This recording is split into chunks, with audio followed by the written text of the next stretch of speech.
अस्सलाम वालेकुम नाजरीन, आप देख रहे हैं स्टेट क्राफ्ट और मैं हूं सैयद मुजम्मिल शाह। नाजरीन, ईरान अमेरिका पीस डील की बात करें तो अमेरिकी सदर डोनाल्ड ट्रंप ईरान के काउंटर प्रपोजल को मुस्तरद करते हुए सीज़ फायर को लाइव सपोर्ट पर होने का बयान दे चुके हैं। अब हर गुजरते रोज़ के साथ डोनाल्ड ट्रंप मज़ीद फ्रस्ट्रेटेड दिखाई दे रहे हैं और अब यूँ मालूम होता है कि डोनाल्ड ट्रंप के पास सिर्फ यही ऑप्शन बाकी है कि वो दोबारा किसी मिलिट्री ऑपरेशन की तरफ जाएँ, जिसके बारे में मुख्तलिफ अमेरिकन मीडिया ये कोट कर रहे हैं कि वो इस ऑप्शन पर भी गौर कर रहे हैं। अगर डोनाल्ड ट्रंप ऐसा कोई ऑप्शन इस्तेमाल करते हैं तो सवाल ये पैदा होता है कि अमेरिका इस बार क्या रिज़ल्ट एक्सपेक्ट कर रहा है। अगर वो मज़ीद ईरानी लीडरशिप को अपने डिकैपिटेशन स्ट्राइक में टारगेट करते हैं, जो हम पहले भी देख चुके हैं, तो इससे अमेरिका को कोई फ़ायदा नहीं हो सका, बल्कि नई रजीम में मज़ीद हार्ड लाइनर्स ही दिखाई दिए। दूसरी जानिब अगर अमेरिका प्रेशर बिल्ड करने के लिए ईरान के एनर्जी इंफ्रास्ट्रक्चर को टारगेट करता है तो गल्फ़ ममालिक के तेल, गैस और डिसैलिनेशन प्लांट्स भी ईरानी मिसाइलों की जद में आएंगे और इस तरह के किसी एडवेंचर का मतलब एक इंटरनेशनल इकोनॉमिक क्राइसिस होगा जो पूरी दुनिया को बहुत भारी पड़ सकता है। बहरहाल वाइट हाउस, जिसने ईरान को वेनेजुएला समझने की गलती की और इस जंग को कमज़ोर इंफॉर्मेशन पर शुरू किया, इनके इस फैसले की सज़ा इस वक्त पूरी दुनिया भुगत रही है। इसी मौजू पर हम बात करेंगे। इसके अलावा हम एक दफ़ा फिर से खैबर पख्तूनख्वा में दहशत गर्दी की लहर देख रहे हैं। बनू और लकी मरवत में 2 खुदकुश हमलों में इंसानी जानों का ज़िया हो चुका है और इस मौके पर वज़ीर आला खैबर पख्तूनख्वा सुहेल आफरीदी के जिस तरह के बयानात आ रहे हैं, इससे यूँ मालूम होता है कि इदारों के दरमियान एतमाद का फुकदान है।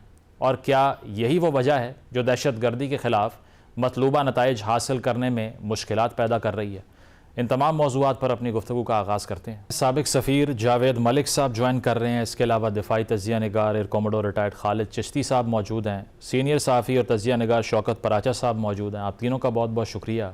पराचा साहब, आपसे आगाज़ करूँगा। हमने ये देखा कि कुछ जब उम्मीद पैदा हो रही थी मिडल वे निकलने की, तो जो ईरान का रिस्पॉन्स था उसको आउट राइटली रिजेक्ट किया डोनाल्ड ट्रंप ने, और आज की खबर ये है कि नेशनल सिक्योरिटी की मीटिंग उन्होंने तलब कर ली है और ये भी इस पर कहा जा रहा है कि वो जंग को रिज्यूम करने के बारे में सोच रहे हैं, because he himself has said कि जो जंग बंदी है, जो सीज़ फायर है, वो लाइफ सपोर्ट के ऊपर है।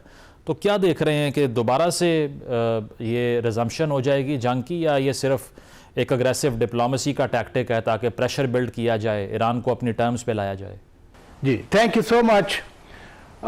देखिए, जंग करके 40 दिन उन्होंने देख लिया कि जो चीज़ें थी वो उनकी सेटिस्फैक्शन पे नहीं आई, और आज इम्पोर्टेंट है सिक्योरिटी की मीटिंग, लेकिन सदर ट्रंप ने चाइना पहुंचना है 14 को, और 14 कितनी दूर रह गई। तो क्या सदर ट्रंप जंगी हालत में जाएंगे चाइना में? मैं पर्सनली नहीं देखता इस चीज़ को। हाँ, प्रेशर उन्होंने बिल्ड किया हुआ है, और जो ईरान की प्रपोजल आई है ये तो उन्होंने कहा कि बड़ी हार्ड लाइन है, लेकिन उसमें सालिस भी बैठे हैं जो कि पाकिस्तान है। आज अनफॉर्चुनेटली CBS न्यूज़ ने पाकिस्तान के ख़िलाफ़ भी एक खबर डाल दी, लेकिन टू द पॉइंट जो आपने रेज़ किया है, चाइना अगर वो जा रहे हैं, चाइना इस जंग का मुखालिफ है। चाइना ने पाकिस्तान के साथ मिलकर 5 नुकाती फार्मूला दिया था, 5 पॉइंट इनिशिएटिव जिसको कहा गया, और उसमें जंग बंद करना, जंग ना करना, चाइनीज़ तो पॉलिसी भी ऐसी है, वो जंगें नहीं करते, हुर्मुज़ का खोलना शामिल है। तो कन्वर्जेंस सदर ट्रंप और चाइना की थी उधर। हाँ, जो ईरानियन क्वेश्चन है, न्यूक्लियर वाला क्वेश्चन है, हुर्मुज़ वाला क्वेश्चन है, जब यहाँ टॉक्स हुए थे तो 20 साल का मॉरिटोरियम उधर लिखा हुआ था, ईरान कह रहा था, लेकिन वो अमेरिका नहीं माना था। अगर पॉइंट वही है जो कि ईरान कह रहा है कि इस पे 30 डेज में टॉक्स होंगी, डायलॉग होंगी, प्राइमरी थिंग जो ईरान के प्रपोजल में भी आई है वो है जंग बंदी। और जंग बंदी कौन चाहता है? शायद ही इसराइल के अलावा कोई और जंग बंदी ना चाहता हो। तो पूरी दुनिया की कन्वर्जेंस है इस पॉइंट पर। तो पता नहीं सदर ट्रंप क्या फ़ैसला करते हैं या उनकी काबीना के अरकान क्या फ़ैसला करते हैं, लेकिन जो मुझे सर्कमस्टेंशियल एविडेंस नज़र आ रही है, specially the visit to China, उसमें मैं नहीं समझता कि वो फिर जंग रिज्यूम कर देंगे। वो जो प्रोजेक्ट फ्रीडम की बात कर रहे हैं वो is different from epic fury, जो उनका जंग वाला जो नारा था, वो दो मुख्तलिफ चीज़ें हैं। लिहाजा मुझे जंग नहीं रिडम्पशन नज़र आती जंग की।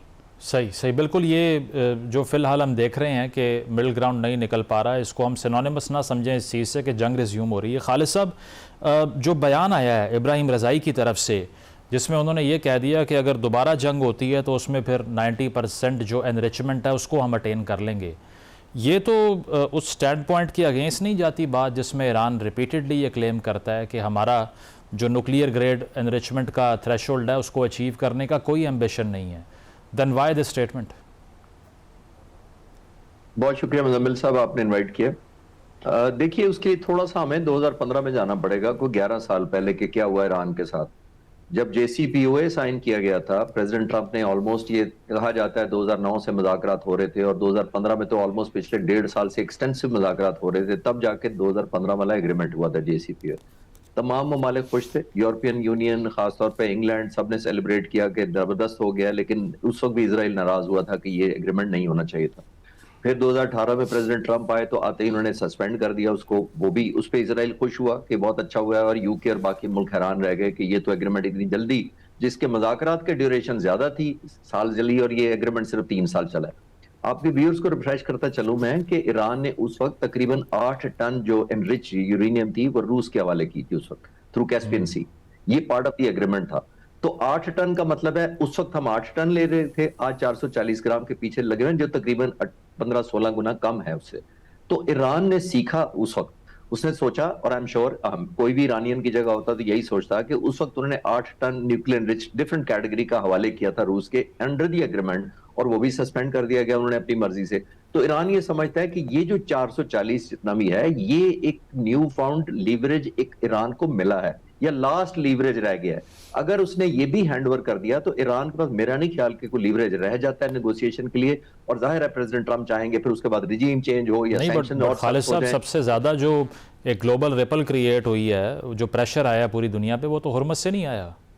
Isn't that a leverage? जी नो, बहुत वो नहीं, मैं सिर्फ इसकी न्यूक्लियर लिवरेज की बात कर रहा हूँ कि न्यूक्लियर लिवरेज की बात कर रहा हूँ। उसके बाद तो फिर वो कुछ भी हो सकता है ना। अगर आपने बार्गेनिंग के लिए लिवरेज मेन स्टेक ले लिया ईरान से, तो वो तो एक मिलिट्री एक्शन है, वो तो न्यू फाउंड रियलिज्म ईरान को जाहिर है, स्पेशली IRGC को पता लगा है कि हमने तो 47 सालों में थ्रेट किया था, हमने मैनिफेस्ट करके दिखा दिया।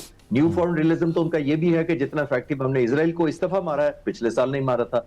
न्यू फाउंड रियलिज्म तो ये भी है कि उन्होंने रीजनलाइज कर दिया, जो उन्होंने कहा था वो जंग को कर दिया, हर एक को स्टेक होल्डर बना दिया इस पूरे खित्ते के अंदर। लेकिन मैं डायरेक्ट इनसाइड ईरान की मैं बात कर रहा हूं कि मिलिट्री लीवरेज जो उसके पास रह गया है कि जो रोक सकेगा वो यही है। इसीलिए देख रहे हैं कि आप पोस्टिंग के पॉइंट ऑफ व्यू उन्होंने कहा कि हम 90% ले जाएंगे। उसका मतलब ही यही है कि आप अगर हर दफा हमें आएंगे, आप न्यूक्लियर हमसे ले जाएंगे और बाद में मुकर जाएंगे या बैक ऑफ कर जाएंगे एग्रीमेंट से, तो ईरान के पास तो कुछ नहीं रहेगा। और आखिरी बात यह है कि आई थिंक सबसे ज्यादा ईरान की जो लेजिटिमेट अपनी डिमांड है वो यही है कि उसको हाईएस्ट डिग्री ऑफ एश्योरेंस दी जाए कि अमेरिका जज, ज्यूरी, एग्जीक्यूशन हर 6 महीने या साल बाद या चेंज ऑफ रिजीम के साथ, अपनी चेंज ऑफ रिजीम अमेरिका में होगी गवर्नमेंट चेंज, उसके साथ हमला नहीं करेगा उसका। ठीक है, बिल्कुल सही कहा आपने। इस पे गारंटर कोई सामने नहीं आ पा रहा, ये बहुत बड़ा इशू है। जावेद साहब, जो सैंक्शंस के हवाले से बात की जाती है, ये एक्सपेक्ट ना करें डोनाल्ड ट्रंप से कि वो जो फ्रोज़न एसेट्स हैं वो वापस देने को तैयार होंगे, बिकॉज वो अभी तक ओबामा का क्रिटिसिज्म नहीं छोड़ रहे कि उन्होंने जहाज़ों में कैश भर भर के भेज दिया, नंबर 1। नंबर 2 ये कि चाइना का विज़िट जो है, जो कि आज से 1 से 2 रोज़ बाद शुरू हो जाएगा डोनाल्ड ट्रंप का, ये एक हो सकता है एक ऐसा प्लेटफॉर्म जहाँ पर कुछ ना कुछ रेजोल्यूशन या गारंटी मिल जाए और मामला पीस की तरफ जाए, ना कि जंग की तरफ। जी मुजम्मिल साहब, thank you for inviting me. मेरी तरफ से सबको सलाम। देखिए, मैं बहुत से लोग, जब हम, आपको याद होगा पहले बात भी हो रही थी जब प्रेसिडेंट ट्रंप का जो ये विजिट था चाइना को, ये इमिनेंट था, तो लोग कह रहे थे कि उससे पहले गालिबन ये चाहेंगे कि इनका मसला हल हो जाए और वो चाइना में जाएं जब तो उस वक्त तक ये मसला सॉल्व हो चुका हो। मेरी नज़र में ऐसा नहीं होने वाला था। मुझे लग रहा था कि ये मामला ड्रैग करेगा, बिकॉज अगर आप देखिए, मैं मीडिया के टर्मिनोलॉजी यूज़ करूंगा, कि जब हम जूम इन करके देखते हैं तो हमें नज़र आता है कि conflict is between China, between Iran and the US। लेकिन अगर आप थोड़ा जूम आउट करें और आप ग्लोबल जियो पॉलिटिक्स के लेंस से देखें तो आपको नजर आएगा कि बहुत सी ऐसे पावर्स हैं जो शायद सामने नजर नहीं आ रही, लेकिन पस पर्दा उनका एक रोल है। मेरा इशारा जरूर चाइना की तरफ है। आप जानते हैं कि देखिए, अभी जो सिचुएशन जिस डेडलॉक में है, with all due respect to the other colleagues, मैं समझता हूं कि ईरान की तरफ से इनफ्लेक्सिबिलिटी का इजहार किया जा रहा है। देखिए, जब आप निगोसिएशन करते हैं, चाहे वो डिप्लोमेटिक निगोसिएशंस हों या कोई भी निगोसिएशंस हो, तो अगर आप 10 पॉइंट से शुरू करते हैं तो आप उनको 8 पे ले जाते हैं, फिर 6 पे आते हैं, फिर 2 पे आते हैं या 3 पे आते हैं, तो आप उनमें फिर आपस में अंडरस्टैंडिंग कर लेते हैं। अभी हुआ ये है कि जो लेटेस्ट प्रपोजल या जो काउंटर प्रपोजल ईरान ने दी है, उस पे उन्होंने पहले जो 3 पॉइंट्स थे वो तो वहीं के वहीं हैं, यानी न्यूक्लियर पे भी वो अपना वही मौके उठाए हुए हैं। उसके अलावा वो ये भी कह रहे हैं कि लेबनान में सीज फायर कर दें, लेकिन वो अपनी प्रॉक्सीज और जो उनकी नॉन स्टेट एक्टर्स को सपोर्ट है उसके बारे में खामोश हैं। यानी वो नहीं कहते कि हम उनकी सपोर्ट छोड़ेंगे। मिसाइल प्रोग्राम के बारे में वो कुछ नहीं कह रहे, बल्कि इसके अलावा उन्होंने एक न्यू टर्मिनोलॉजी इंट्रोड्यूस कर दी है, जो कहते हैं कि अब हम आबनाए हुर्मुज की एडमिनिस्ट्रेशन भी हमारे पास होनी चाहिए मुस्तकबिल में। तो मुजम्मिल साहब, मेरा सवाल ये होगा कि जो वहाँ जो बाकी ममालिक हैं, गल्फ ममालिक हैं, ईरान के अलावा और भी तो ममालिक हैं ना वहाँ पे, आबनाए हुर्मुज सिर्फ ईरान की जुरिस्डिक्शन में तो नहीं आती है, वहाँ ओमान भी है और दुनिया का एक बहुत बड़ा हिस्सा खुसूसन फार ईस्ट में वो डिपेंडेंट है इस वाटरवे के ऊपर, जिसकी वजह से उनको पास एनर्जी रिसोर्सेज जाती हैं, उनकी और लॉजिस्टिक नीड्स वहां से पूरी होती हैं। तो ये कैसे हो सकता है कि गल्फ ममालिक और ये तमाम ममालिक मान जाएं कि इस अपना हुर्मुज का जो हिस्टोरिकली कभी किसी ने कंट्रोल नहीं किया, उसकी एडमिनिस्ट्रेशन सॉवरेनिटी जो है वो ईरान को दे दी जाए?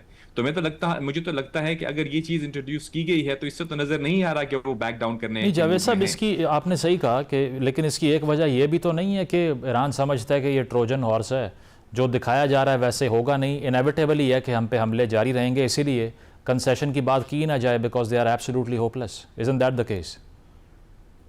Now that is the point. अब कुछ एनालिस्ट मुजम्मिल साहब ये कह रहे हैं कि जो इनकी मीटिंग होने वाली थी प्रेसिडेंट ट्रंप की प्रेसिडेंट शी के साथ, तो ऑफ कोर्स लगता ही है, ये मेरी व्यू नहीं है, this is an analysis people have said, very well informed people.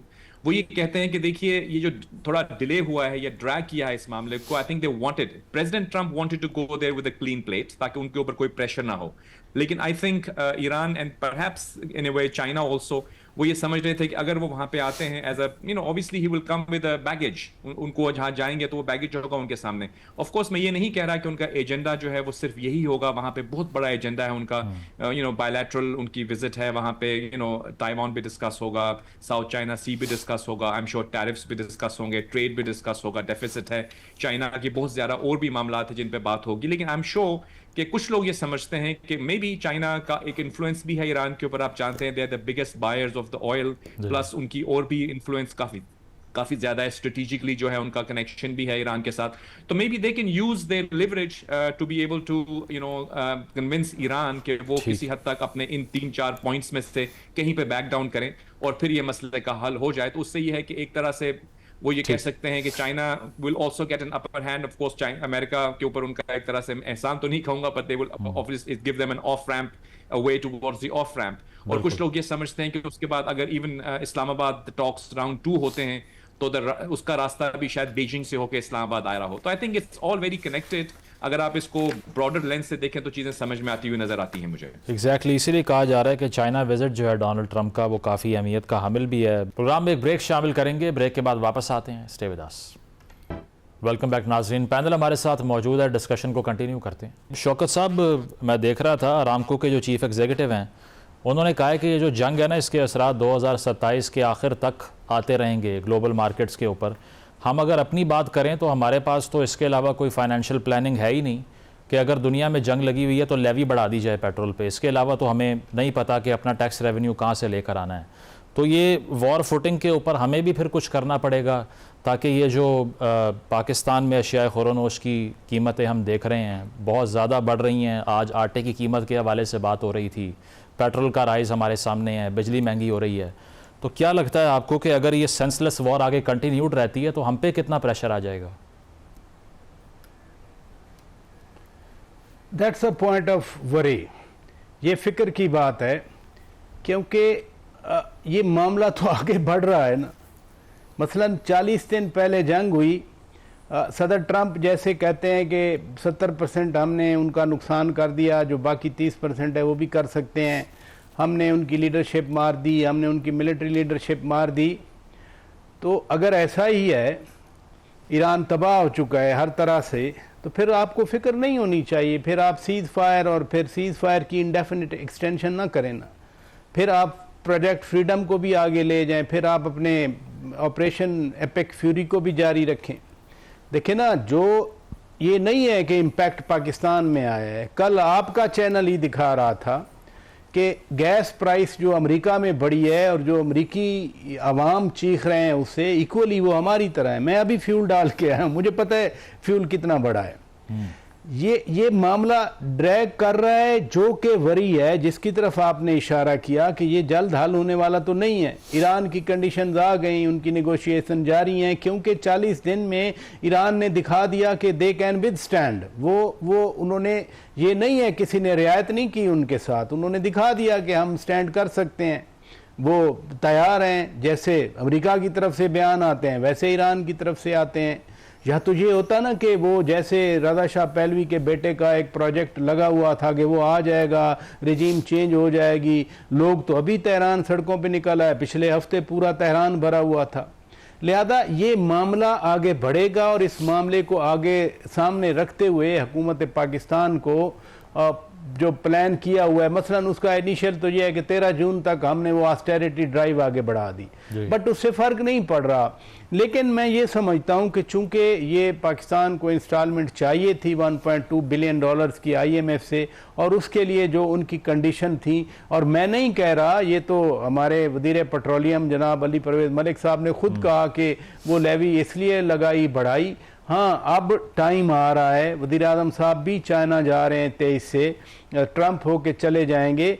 हमें नहीं भूलना चाहिए कि China is a factor of, एक फैक्टर है इस रीजन में और ग्लोबल लेवल पर। अगर अमेरिका ग्लोबली बात करना चाहता है तो चाइना उनसे बात करेगा, और अगर ट्रंप साहब हुर्मुज़ या दीगर मामलात पे, वो भी तो उनके एजेंडे पे हैं, इसमें कोई शक नहीं है कि ईरान जो है वो पहले भी जो मेज़ पे लाया है ईरान को, वो चाइना लेके आया है। और फॉरेन मिनिस्टर वांग यी जो है वो बाकायदा एक इंस्ट्रूमेंटल रोल किरदार अदा किया उन्होंने कि किसी तरह से अमेरिका और ईरान टेबल पे बैठे। मैं 11-12 अप्रैल के मुज़ाकरात की बात कर रहा हूँ जो इस्लामाबाद में हुए थे। यहाँ पर ये हमें बताया गया था कि वांग यी से जब इसहाक डार साहब गए थे, मार्च के आखिरी दिन वांग यी से मुलाकात हुई थी, उनको कह के आए थे कि आप भी ईरान को कहें टॉक्स के लिए आएँ, और प्रोबेबली ईरान को इतना चाइना ने पुश किया कि ईरान आ गया।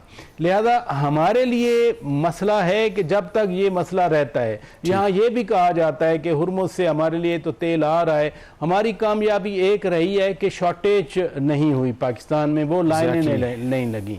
लेकिन जितनी प्राइस चढ़ेगी पेट्रोल की, डीजल की दुनिया में, उसके कॉरिस्पॉन्डिंग यहाँ पर जो भी फार्मूला है उसमें आएगी। हाँ, गवर्नमेंट को ज़रूर चाहिए कि ये लेवी वाला कहीं और से टैक्स निकालें जिन पे टैक्स ड्यू होता है। दुकानदार हाथ नहीं आए हुकूमत के, बड़ा एम्बिशियस प्रोग्राम था कि जी हम वो मीटर लगा देंगे, जो सेल होगी उसके कॉरिस्पॉन्डिंग आएगा, नहीं आए। कारोबारी तबका नहीं देता टैक्स, जो हमारा इंडस्ट्रियल एस्टेट टैक्स नहीं देता। तनख्वाहदार 600 अरब रुपए तनख्वाहदारों से लिए जो बेचारे सैलरीड क्लास है, और 200 अरब रुपया था जो एक्सपोर्टर थे, जो बड़े बिजनेसमैन थे, जिनको ट्राफियां भी मिलती हैं। लेकिन जब टैक्स देने की बारी आती है तो वो फिर ट्राफियां ही लेते हैं, वो टैक्स नहीं देते। हुकूमत को इतना तो इवन हैंडेड पॉलिसी अपनानी चाहिए। बिल्कुल, ये जो मेजर्स हैं ये लेने पड़ेंगे टैक्स नेट को बढ़ाने वाले, अदरवाइज़ उसी सैलरीड क्लास को स्क्वीज़ करते जाएंगे जिसने सारे मुल्क का बोझ उठा रखा है। खालिद साहब, अगर कोई कमेंट आपका इस पे है तो ऐड कर लें। इसके अलावा मैं पूछना ये चाह रहा हूँ कि पाकिस्तान को भी दहशतगर्दी की एक वेव का सामना है। जो हमने ऑपरेशन ग़ज़ब-उल हक़ का ऐलान किया था, आपको लगता है कि उसके रिस्पॉन्स में ये सब कुछ हो रहा है? जो लकी मरवत में हमने देखा 7 से 8 कैजुअल्टीज़ होती हैं, फिर बन्नू की जो फ़तेह खेल पोस्ट है उसके ऊपर भी हमने देखा 10 से 12 हमले किए जाते हैं। और अब जो पहले एक जो डॉक्ट्रिन थी वो ये थी कि जो मिलिट्री इंस्टॉलेशंस हैं उनको अटैक करना है, अब वो आ गए हैं पुलिस पे और सॉफ्ट टारगेट्स के ऊपर। सो आपको लगता है कि ये उसी का रिस्पॉन्स है, और इसके लिए हमें अब किस तरह नेविगेट करना है मिलिटरीली, काइनेटिकली स्पीकिंग? जी मुज़म्मिल साहब, देखिए ये जो हमने लास्ट पे ईद से भी पहले सीज फायर किया था, वो हमने बहुत सब्सटेंशियल उनको एक प्राइस टैग इम्पोज किया था उनके ऊपर, तालिबान को, फॉर सपोर्टिंग टेररिज्म और प्रॉक्सी वॉर। और जाहिर है उसका मकसद भी यही था कि उनको एक कीमत पता हो कि वो जब आप सपोर्ट करेंगे, चाहे वो किसी की तरफ से भी फंडेड है या सपोर्टेड है, तो कीमत तो उनको डायरेक्ट देनी पड़ेगी। लेकिन मैं हमेशा कहता हूं कि मिलिट्री ऑपरेशन जितने होते हैं, चाहे वो वॉर हो, चाहे शॉर्ट टर्म हो, एस्केलेशन हो, कॉन्फ्लिक्ट्स हो, वो तमाम के तमाम बुनियादी तौर पर एक्सटेंडेड फॉर्म ऑफ डिप्लोमेसी होते हैं through military means. That means जब आप ऑपरेशन करते हैं तो बेसिकली आप टेबल पर लाने के लिए करते हैं, और टेबल पर किस पोजीशन से दूसरे ने आना है वो मैटर करता है कि आपने जब मेज पर बैठेंगे तो कितने एडवांटेजेस या डिसएडवांटेज पोजीशन से वो दूसरा बैठेगा। बट अनफॉर्चुनेटली क्योंकि ये जो अफगानिस्तान की रजीम है बुनियादी तौर पर कैश स्टार्व्ड है, इसमें कोई हम कई दफा बात कर चुके हैं, वो उसको उस वक्त इंसेंटिव ज्यादा अच्छा लगता है डे टू डे रनिंग के लिए, क्योंकि उसने फ्यूचरिस्टिक प्लान, कोई सिविक सेंस है, इंफ्रास्ट्रक्चर है, पब्लिक वेलफेयर है, हेल्थ साइंसेज है, उसमें तो कोई काम करना नहीं है। उसने तो डे टू डे बेसिस पे अपनी वर्किंग चलानी है, और इसीलिए आपने देखा जो प्रॉक्सी को सपोर्ट करने वाले मुल्क है, खासतौर पर इंडिया, जब उसको फंड करता है तो उसको एक वैक्यूम फिल्ड और एक एलिमेंट ऑफ सेटिस्फैक्शन लगता है कि हमारे कुछ दिन और गुजर जाएंगे। इसीलिए वो मेजरेबल टर्म में, लॉन्ग टर्म में नहीं करते। और सबसे बड़ी बात, वो अकाउंटेबल भी नहीं है अपने लोगों को, कोई इलेक्शन नहीं होना, कोई डेमोक्रेसी नाम की कोई चीज नहीं है। अगर सिर्फ इंफ्रास्ट्रक्चर डेवलप करना हो, वो तो चाइना ने बहुत बड़ा ऑफर किया था कई दफा कि ट्रेन हम नॉर्दर्न साइड पे चाइना से कनेक्ट कर देते हैं, इंफ्रास्ट्रक्चर बना देते हैं। लेकिन तो खालिद साहब, कुछ डोमेस्टिक प्रेशर है तालिबान रेजिम पे भी, क्योंकि फुटेजेस सर्कुलेट कर रही थी जिसमें लोग एहतजाज कर रहे हैं और उनको ताकत का इस्तेमाल करना पड़ा आगे से काबुल के अंदर। जी नेचुरल, ये खबरें इसलिए आ रही हैं। देखिए, हमने तो डायरेक्ट अभी तक सिविलियन इंफ्रास्ट्रक्चर को और सिविक फैसिलिटीज को तो बिल्कुल टारगेट ही नहीं किया, लेकिन गलत पॉलिसियों की वजह से तो हर हुकूमत को देखिए सामना करना पड़ता है ना। अब चाहे किसी मुल्क में किसी तरह की भी हो, जब आप डिसीजन मेकिंग गलत करेंगे, फॉल्टी करेंगे और अपने लोगों को एक आइसोलेशन में धकेलेंगे, तो इकोनॉमिक क्राइसिस तो लोगों ने फेस करने। जैसे ट्रेड बंद हुआ है, ट्रेडिशनली आप याद करेंगे जब भी हमारा अफगानिस्तान से कोई कॉन्फ्लिक्ट होता था या एस्केलेशन हो जाती थी, तो हम दो ही चीजें करते थे। हम या इलीगल अफगानियों को वापस भेजना शुरू कर देते थे चुन चुन के, या हम बॉर्डर बंद कर देते थे। पहली दफा हमने मिलिट्री ऑपरेशंस किया है, और मिलिट्री ऑपरेशंस का मतलब यही है कि वो सस्टेनेबिलिटी जिसकी वजह से, और जाहिर है अफगानिस्तान की रजीम को फंडिंग तो मुल्क तभी कोई करेगा ना, इंडिया खास तौर पर, जब तक वो उनके पॉइंट ऑफ व्यू से कोई सक्सेसफुल ऑपरेशन करके दिखाएंगे। तो जितने हम काउंटर किए जा रहे हैं उतनी ही शायद उनकी बार्गेनिंग बेहतर होती जाती है। जब बार्गेनिंग बेहतर हो जाती है तो उनको शायद इंसेंटिव और ज्यादा लगता है, क्योंकि बज़ाहिर है उन्होंने मास्टर्स को ये साबित भी करना होता है कि हम तो आपका काम बजा लाए हैं, लेकिन अब हालात बड़े मुश्किल हो गए। तो आई थिंक बेहतर से बेहतर पैकेज की नेगोशिएशन के लिए ये सारा कुछ हो रहा है, उसी की कंटिन्यूटी है। बिल्कुल शॉर्ट साइटेडनेस है इस पे। जावेद साहब, ये जिस नौयत की स्टेट है अफगानिस्तान, डिप्लोमेटिकली और थ्योरेटिकली स्पीकिंग, अब रियलिस्ट थ्योरी को देखें तो वो कहती है कि रैशनल एक्टर्स होती हैं स्टेट्स और अपने फ़ायदे के लिए सब कुछ करती हैं। फिर लिबरल थ्योरी ये कहती है कि डोमेस्टिक गवर्नमेंट जैसी होती है वैसे ही इंटरनेशनल बिहेवियर होता है। ये एक ऐसी स्टेट है जो कि अपना रैशनल एडवांटेज भी स्टेक पे लगा के टीटीपी को अटैक नहीं करेगी, आम आवाम का जो हालत ज़ार है या क्वालिटी ऑफ लाइफ है उसे कॉम्प्रोमाइज़ करने को तैयार हो गई है। और दूसरा, लिबरल थ्योरी भी अप्लाई नहीं कर सकते because it's not even a legitimate state, क्योंकि रिकग्नाइज ही नहीं है रशिया के अलावा किसी भी मुल्क से। तो कैसे डील करें with the problem of Afghanistan? I think ये एक ऐसा चैलेंज है जिसको obviously it's been on going for several years. मैं आपसे बिल्कुल एग्री करूंगा कि एक रैशनैलिटी का वहाँ पे फुकदान है। हम समझते हैं कि जब कभी भी आप किसी भी स्टेट से डील करते हैं तो ऑफ कोर्स उनके अंदर कुछ रीजनेबलनेस की प्रिंसिपल्स होनी चाहिए। यहाँ पे तो हम देख रहे हैं कि एक आइडियोलॉजी है, एक ऐसी मतलब एक्सट्रीमिस्ट आइडियोलॉजी है जिसको हमारे फील्ड मार्शल साहब ने खवारिज का नाम भी दिया है, ऐसे एलिमेंट्स जो वहाँ पे हमला करते हैं।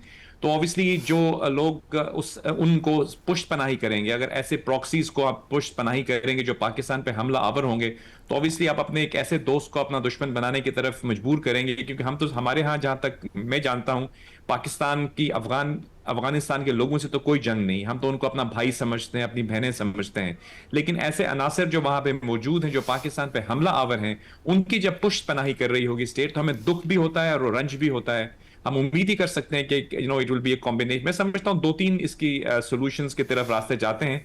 I will agree with air marshal साहब के। देखिए, बात यह है कि आप डिप्लोमेटिक मींस के ऊपर हमने बात की, लेकिन मुझे इस चीज का इल्म है कि हमने बहुत एफर्ट्स की हैं, वेरी दानिशमंदाना अंदाज में, बहुत ठंडे मिजाज से हमने उनसे मुलाकातों का एक काफी सिलसिला है, डिस्कशन का सिलसिला। लेकिन उसके बावजूद जब उनको बात गालिबन समझ में नहीं आई तो हमें रिलक्टेंटली इस ऑपरेशन की तरफ जाना पड़ा। मैं समझता हूं कि ultimately we will have to go and talk to them, but उस वक्त तक जब तक वो उन लोगों को उनकी पुष्ट पनाही नहीं छोड़ेंगे, मुझे लगता नहीं है कि उनसे बात करने का कोई फायदा है। आपको याद होगा कुछ ही दिन, बल्कि कुछ माह पहले इन्हीं के रहनुमा जो थे वो हिंदुस्तान गए थे और वहां पे जाके वहां के रहनुमाओं से मिल रहे थे। मुझे उस वक्त भी हैरान हो रही थी कि एक तरफ आप कहते हैं कि आप एक इस्लामी रियासत हैं, फिर आप जाके एक ऐसे मुल्क के साथ हाथ मिलाते हैं जो कि मुसलमानों पर हमलावर है, यानी उनकी कोई इतना अच्छा रिकॉर्ड तो नहीं है उनका अपने माइनॉरिटीज के साथ वो कैसे बिहेव करते हैं।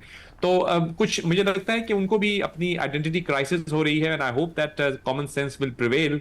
मैं मोहतात हूं ऐसे अल्फाज इस्तेमाल करने के लिए, क्योंकि मैं अभी भी ये समझता हूं कि वो हमारे भाई हैं और पाकिस्तान को चाहिए कि उनके साथ एक अच्छी रिलेशनशिप रहे। हम तो हिंदुस्तान के साथ भी दोस्ती चाहते हैं, लेकिन अनफॉर्चुनेटली दोनों अतराफ में हमारे जो पड़ोस में कुछ ऐसे हॉस्टाइल आइडियोलॉजीज बैठी हुई हैं जिनकी वजह से हम लोग हैं किसी हद तक फंसे रहते हैं। तो वो डेमोक्रेसी वाला किस्सा भी हमने देख लिया ना, वेस्ट बंगाल में जिस तरह से इलेक्शन हुआ है recently, that's a laughing stock.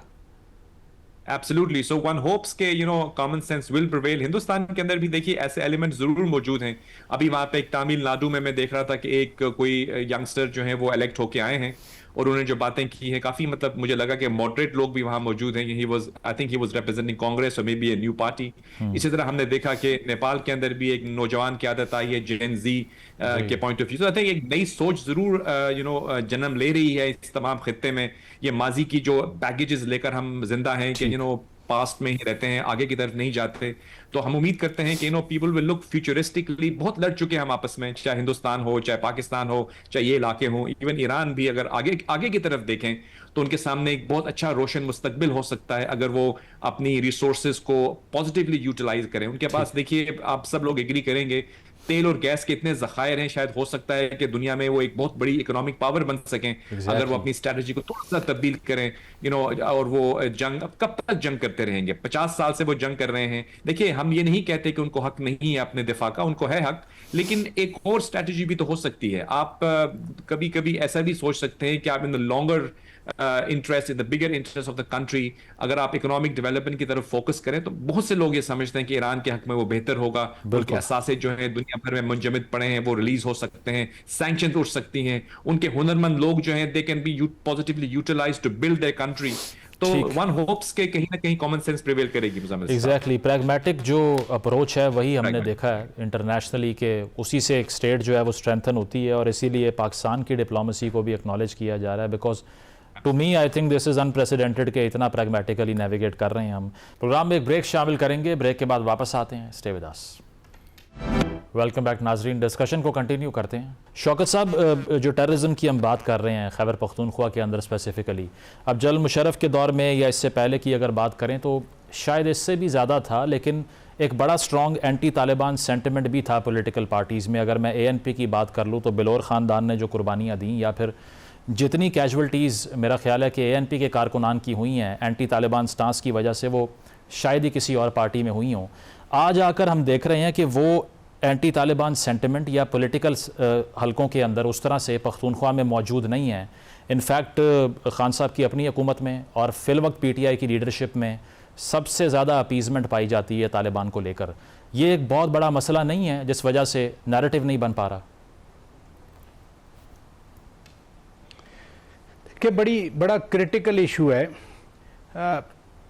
जो ANP की आपने एग्जांपल दी, वो एक सिस्टमेटिक तरीके से ANP को पैरिश किया गया, लेकिन उन्होंने कुर्बानियाँ दी, वो डटे रहे अपने प्रिंसिपल्स पर। उन्होंने इन तालिबान के सामने झुकने से इनकार किया। उसमें बशीर बिलोर साहब शहीद हुए, मियाँ इफ्तिखार हुसैन का नौजवान बेटा अकलौता बेटा शहीद हुआ, हारून बिलोर, और एक सीरीज़ है उस ज़माने में थाने अंदर से बंद किया करते थे।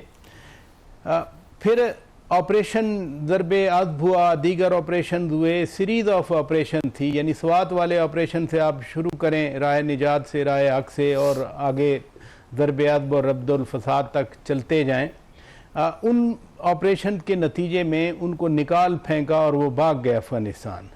फिर वहाँ तब्दीली आ गई और अफ़गान तालिबान ने कहा कि ये हमारे मेहमान हैं, पता नहीं ये, यानी जिनके वो मेहमान रहे थे उन होस्ट को भूल के पाकिस्तान की आवाम को, पाकिस्तान की रियासत को, ये क्वेटा शुरा और हकानी नेटवर्क के ताने हमने सुने, हम पाकिस्तानियों ने सुने, रियासत पाकिस्तान ने सुने। फॉर 20 लॉन्ग ईयर्स पाकिस्तान को टॉन्ट किया जाता था इन्हीं मामलात पर।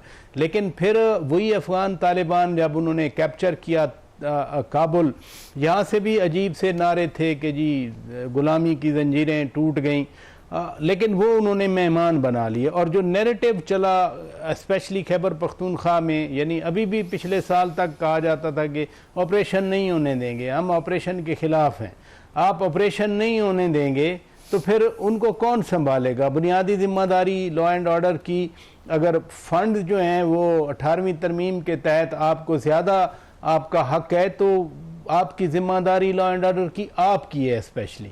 लेकिन एक चीज़ है कि इन दहशतगर्दों ने भी अपनी स्ट्रेटजी बदली, मोर एंड मोर वो अब सिक्योरिटी फोर्सेस को निशाना बनाते हैं, वो पुलिस को निशाना बनाते हैं। यानी वो एक जो रिजॉल्व है हमारी रियासत का, खुदा न खास्ता उसको हिट कर रहे हैं, उसको तोड़ना चाहते हैं। और लेकिन ये उनकी भूल है कि वर्स्ट सिचुएशन में, जैसे आपने भी कहा कि जनरल परवेज़ मुशर्रफ के दौर में ज़्यादा हमले हुआ करते थे, उससे कम है, लेकिन अब टारगेटेड हमले हो रहे हैं। 2013 का इलेक्शन कराची में MQM थी, पाकिस्तान में पीपल्स पार्टी थी, KP में ANP थी। इनको धमकी थी कि आप जलसे नहीं कर सकते, आप कैंपेन नहीं चला सकते, आप इलेक्शन नहीं लड़ सकते। इस हद तक वो इधर आए हुए थे, लेकिन फिर आपने देखा ऑपरेशन के नतीजे में उनको निकाला गया। अब भी जो एक कोर इशू है वो यही है कि पाकिस्तान का एक नैरेटिव हो, दहशतगर्दी को दहशतगर्दी समझा जाए, दहशतगर्दों को दहशतगर्द समझा जाए। और अब तो एलिमेंट आ गया ना कि अफगान शहरी भी और अफगान जो तालिबान रजीम है उसकी पेट्रेनेज में ये आते रहे। फिर हुकूमत पाकिस्तान ने जो पॉलिसी अपनाई कि जहाँ से आएगी ये तश्कील सो कॉल्ड, उन जगहों को हिट किया जाएगा।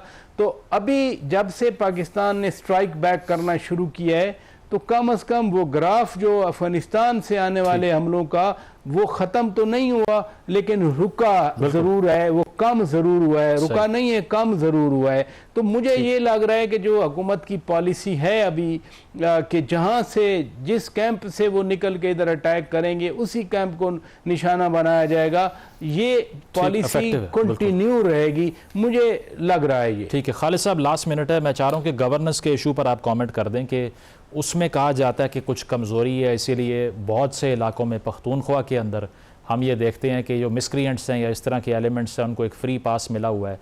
कितना ज़रूरी है कि गवर्नेंस को एक तो स्ट्रिक्ट किया जाए और पुलिस ट्रेनिंग का थ्रेशोल्ड ऐसा हो कि वो टेररिज्म को काउंटर कर सके, not just the security forces? देखिए मुज़म्मिल साहब, शॉर्ट एंड क्रिस्प में ये कहूंगा कि अंग्रेजों के जमाने में जब उनको पता था उस वक्त ये सरहद हुआ करता था सूबा, और उस वक्त भी दहशतगर्दी थी, दैट मींस लॉलेसनेस थी, उनको कंट्रोल करने के लिए तो इनके एक बहुत सीनियर ऑफिसर थे वार्डन ब्रिटिश के, जिसने FC बनाई थी, फ्रंटियर कांस्टेबली, जो आज भी है। और उस वक्त उसने कहा था कि let the owners of the land be the keepers of the land. That means कि इसका मतलब है कि सेंस ऑफ पार्टिसिपेशन अगर आम लोगों के अंदर कम होगी और अगर एक उनके अंदर ये फील होगी कि ये कोई हुकूमत करने वाले हमारे और हैं, कोई गवर्नेंस हमारी किसी और की है, मेरा कोई सेंस ऑफ पार्टिसिपेशन कम है, जॉब अपॉर्चुनिटीज हो, एजुकेशन की, हेल्थ की, तो ये तमाम की तमाम फैसिलिटीज अगर उनको ये लगेगा कि ये मेरे लिए नहीं है तो वो डिप्राइव फील करते हैं। अभी मैंने बलूचिस्तान में पढ़ा है कि पाकिस्तान ऑब्वियसली हुकूमत ये कर रही है कि डिस्ट्रिक्ट वाइज कंट्रोल कर रही है ताकि सेंटर क्वेटा से ना सारे फंडिंग जाए, पहुंचते पहुंचते कलात बॉर्डर तक या गवादर तक मदर डेल्यूट हो जाती है या आप समझते हैं कहाँ चली जाती है। तो आई थिंक ये डिस्ट्रिक्ट वाइज वाला आइडिया बहुत अच्छा है कि लोकल एडमिनिस्ट्रेशन, लोकल लोग जो हैं, स्टेक होल्डर्स हैं, वो डिसाइड करें कि उनके इलाके में पहले सड़क चाहिए, उनको पहले स्कूल चाहिए या पहले पानी चाहिए। तो आई थिंक ये सेंस ऑफ बिलोंगिंग होगी। तभी आपने देखा कि नर्सरी की शक्ल में वो बच्चे फिर जो यंग होते हैं उनको एक्सप्लॉइट करना आसान होता है अगर वो अंडर प्रिविलेज रहते हैं। बिल्कुल, लोकल गवर्नमेंट के लेवल पे गवर्नेंस को लाना पड़ेगा, तभी इन मामलात में कुछ कमी आ सकती है दहशतगर्दी से जुड़े हुए हैं। बहुत शुक्रिया। जावेद मलिक साहब मौजूद थे, खालिद चिश्ती साहब, वक़्त पराचा साहब मौजूद थे, आप तीनों का एक ब्रेक शामिल करते हैं, ब्रेक के बाद वापस आएंगे। Stay with us. नाज़रीन, प्रोग्राम आपने मुलाहिज़ा किया, फीडबैक ज़रूर दीजिएगा, इजाज़त दीजिए, अल्लाह हाफ़िज़।